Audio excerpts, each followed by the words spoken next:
เพิ่นมาให้ความรู้เฮาเนาะเพิ่นก็ให้เฮาตัดประกอบและก็สอนตั้งแต่ขั้นตอนรถบ้านจนฮอดการตัดบ้านและการรายละเอียดหลายๆอย่างสบายดีสบายดี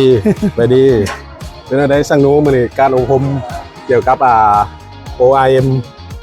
มีความรู้สึกในอะไรก็ดีอยู่เพิ่นมาให้ความรู้เฮาเนาะเพิ่นก็ให้เฮาตัดประกอบและก็สอนตั้งแต่ขั้นตอน